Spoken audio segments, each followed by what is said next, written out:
नमस्कार। तो क्या अपनी पहली वेबसाइट बनाने का इरादा है? बिल्कुल सही जगह पर हैं। इस गाइड में हम लोग स्टेप बाय स्टेप देखेंगे कि कैसे दो वेब पेज बनाए जाते हैं और फिर उन्हें एक दूसरे से लिंक किया जाता है। तो चलिए शुरू करते हैं। तो आज का हमारा रोड मैप कुछ ऐसा होने वाला है। सबसे पहले हम चैलेंज को समझेंगे, फिर एक टेबल बनाएंगे, उसमें थोड़े रंग भरेंगे, फिर एक दूसरा पेज तैयार करेंगे और उसके बाद असली मजा आएगा जब हम दोनों पेजों को आपस में जोड़ेंगे और आखिर में हम अपने पूरे काम को एक साथ देखेंगे। तो हमारा मिशन है क्या? देखिए, ये दो हिस्सों में है। पहला, एक वेब पेज बनाना है जिसमें स्टूडेंट्स की जानकारी के लिए एक टेबल हो, और दूसरा, उस पेज से एक लिंक बनाना है जो हमें एक दूसरे पेज पर ले जाए जहां थोड़ी और डिटेल्स होंगी। सिंपल है। और ये रहा हमारा टारगेट। पहले पेज पर हम बिल्कुल ऐसी ही एक साफ सुथरी कलर कोडेड टेबल बनाना चाहते हैं। देखने में आसान लग रही है ना? पर इसे बनाने के पीछे जो लॉजिक है उसे सीखने में बहुत मजा आएगा। तो चलिए अब कोडिंग शुरू करते हैं। देखिए, किसी भी बिल्डिंग की तरह हमें एक मजबूत नींव चाहिए होती है, और वेब बेस के लिए ये नींव कुछ और नहीं बल्कि इसका बेसिक HTML स्ट्रक्चर होता है।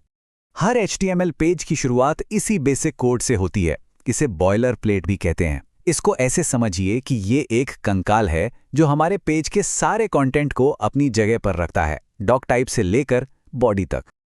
अच्छा, तो अब हम अपनी टेबल का ढांचा तैयार करेंगे। हम टेबल टैग से शुरू करते हैं। इसके अंदर आता है TR, जिसका मतलब है टेबल रो, यानी एक पंक्ति। हर पंक्ति में हेडर्स के लिए TH मतलब टेबल हेडर और एक्चुअल डेटा के लिए TD यानी टेबल डेटा का इस्तेमाल होता है। और ये रहा इसका नतीजा। देखिए, स्ट्रक्चर तो एकदम सही है, इन्फॉर्मेशन भी दिख रही है, लेकिन ये थोड़ा फीका फीका सा लग रहा है ना? इसमें वो विजुअल अपील अभी नहीं है। तो अब आता है सबसे मजेदार हिस्सा। चलिए इस टेबल में थोड़ी जान डालते हैं, थोड़े रंग भरते हैं, ताकि ये ना सिर्फ अच्छी दिखे बल्कि पढ़ने में भी आसान हो जाए।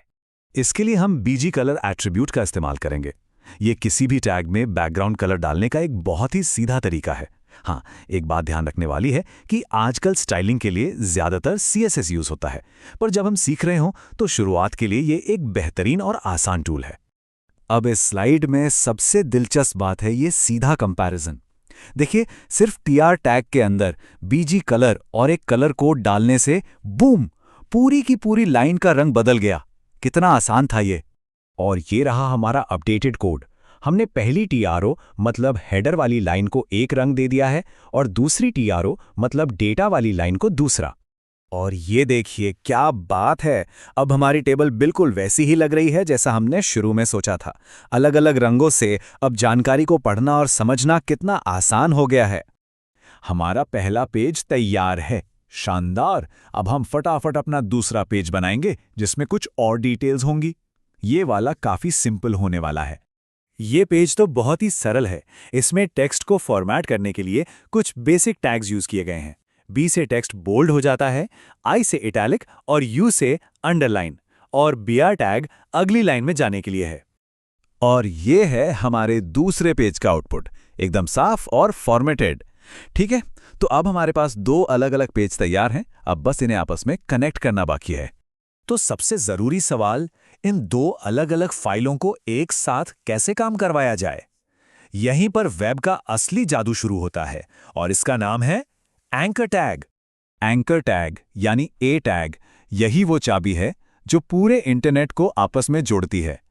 इसका href एट्रीब्यूट ब्राउज़र को बताता है कि जब कोई इस लिंक पर क्लिक करे तो उसे कौन से पेज पर जाना है। हम बस ये एक लाइन का कोड अपने पहले पेज में जोड़ देंगे। ये click to go next text के साथ एक लिंक बना देगा जो सीधा हमारी demo.html फाइल की तरफ इशारा करेगा। चलिए अब सब कुछ एक साथ रख कर देखते हैं कि हमारा फाइनल प्रोजेक्ट कैसा दिखता है और सबसे ज़रूरी कैसे काम करता है। ये है हमारे पहले पेज का पूरा फाइनल कोड।